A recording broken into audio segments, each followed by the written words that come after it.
शुद्धेभ्यः। ओम नमः शुद्धेभ्यः। अहिंसा परमो धर्म की। आचार्य गुरुवर श्री कुंद कुंद भगवान की। आचार्य गुरुवर श्री ज्ञान सागर मुनि महाराज की।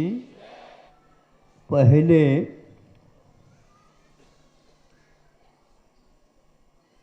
डाकिया जो होते थे, डाकिया समझते हो, पोस्टमैन जिसको बोलते हैं,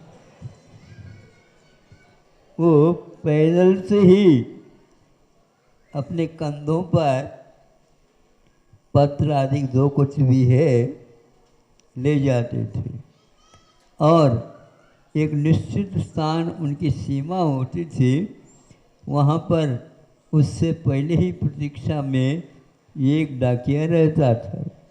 उसको सौंप करके उसके पास से जो कोई भी डाक है वो इसमें अपने पास ले करके पुनः लौट जाता था। इस प्रकार उस समय आप लोगों के समाचार को डाकिया लोग दूर दूर तक पहुंचा देते हैं।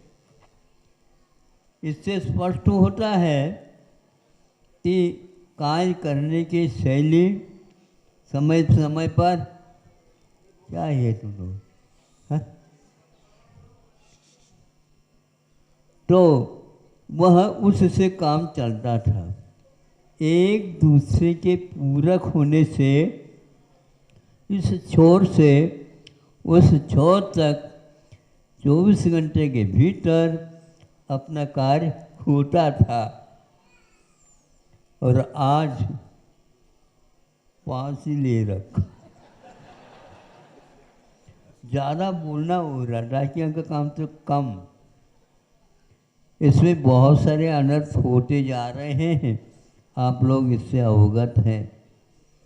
अब देखो, ये एक डाकिया वहाँ से जा रहा था, जोर जोर से चील ने चीर दिया सब मौन को ही। देखते कहाँ से आ रहे कहाँ से आ रहे, तो वहीं पर पास एक बामी थी, उस बामी के ऊपर एक चील था और उस चील को भीतर से एक सर्प ने पकड़ रखा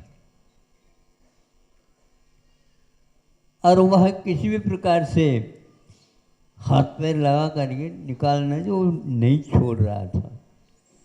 डाकिया ने सोचा इसके जीवन को बचाने के लिए और कोई स्थान नहीं, उसने अपने पास एक लठिया रख रखी थी, उससे उसको लगते ही सर्प ने देखा कि हमारे ऊपर प्रहार हो जाएगा, उसने छोड़ दिया। छोड़ते चील ऊपर चला गया। अब वह डाकिया गया और पुनः लौट रहा है। अब देखो, सर्प इसी प्रतीक्षा में बैठा था, हमारे कार्य में विघ्न डालने वाला। इस वजह के उसके पटा अपने पास ले लिया उसने। किसने? सर्प ने। पटा कैसे ले लिया? उसकी आँखों में इतनी कैमरा की जो है व्यवस्था रहती है, उसके द्वारा कहीं भी आप छुप जाओ, छोड़ते नहीं हो, इसलिए दूसरे से वैर न बांधो। अब वो आ गया, उसको देख करके वो सर बाहर आ गया और उसको पकड़ने के लिए तो बुरी वह डाकिया खूब जोर से भाग लगाया।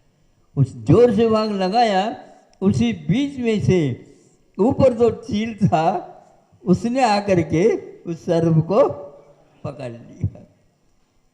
डाकिया ने देखा परस्पर उपग्रह,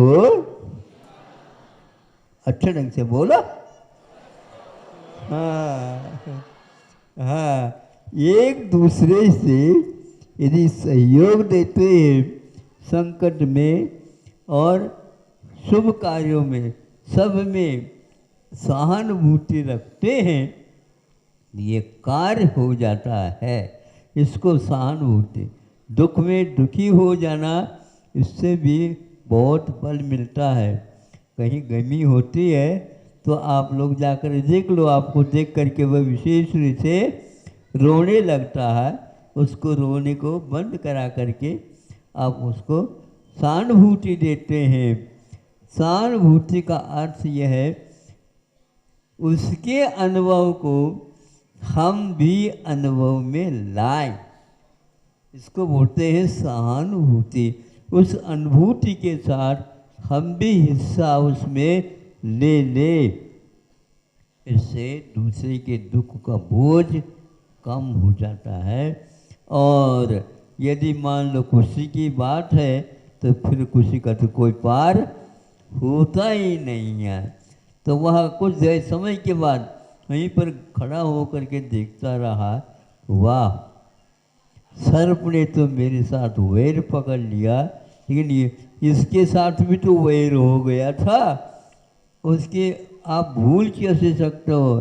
तो इतना ऊपर जाता, उसको लेकर के आसमान में चला गया हो, और वहां से छोड़ देगा तो क्या होगा इसका? हाँ, उसको दिखाया कि ये है, हर एक व्यक्ति एहसान मानता है, उसके पास इस प्रकार के मानने की क्षमता विद्यमान रहती है। आप लोग अपनी शक्ति का प्रयोग इस प्रकार एहसान के लिए, सहानुभूति के लिए पैदा करेंगे।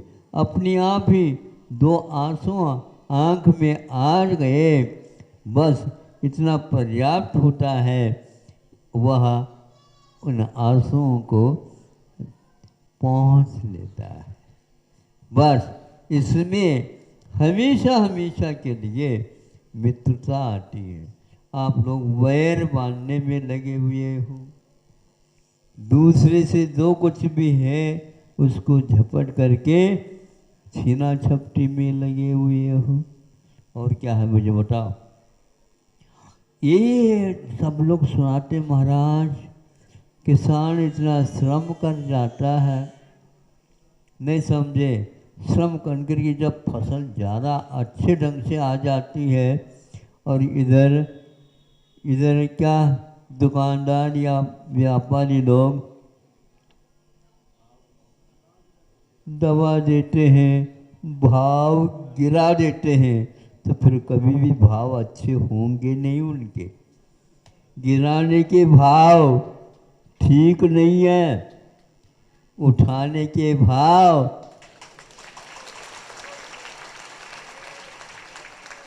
हाँ, आपको समझ में आ रहा है।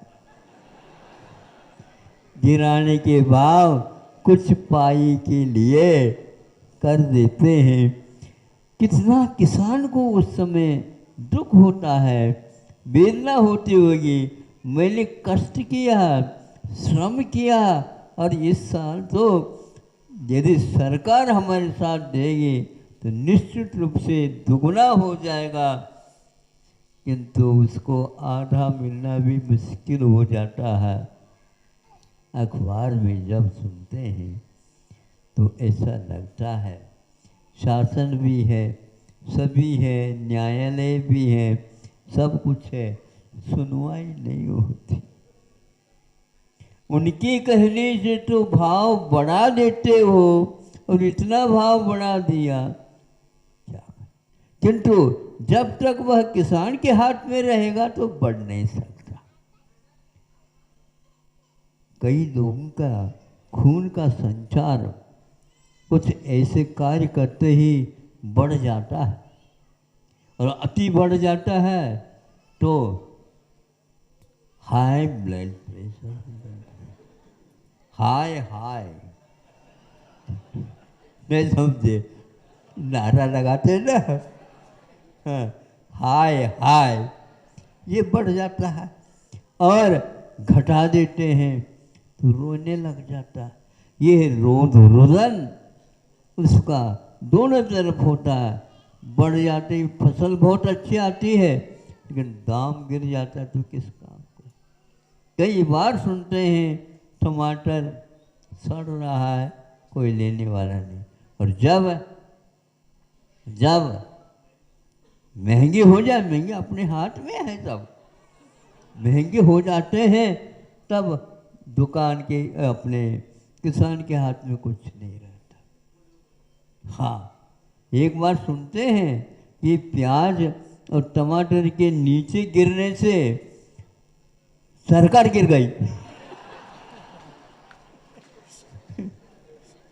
हाँ,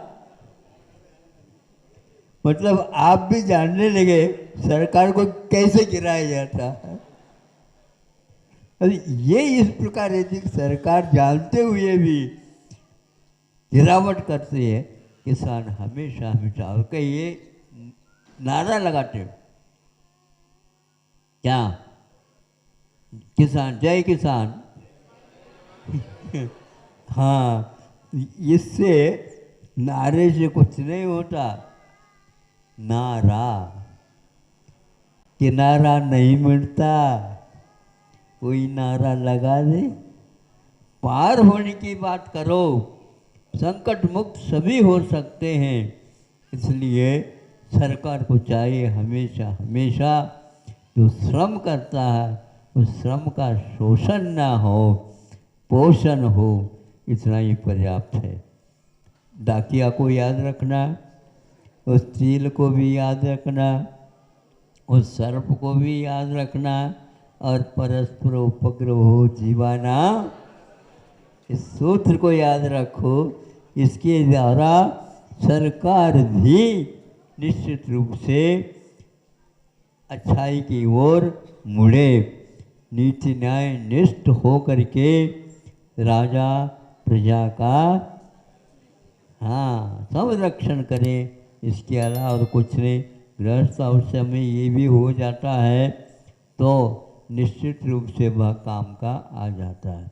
अहिंसा परमो धर्म की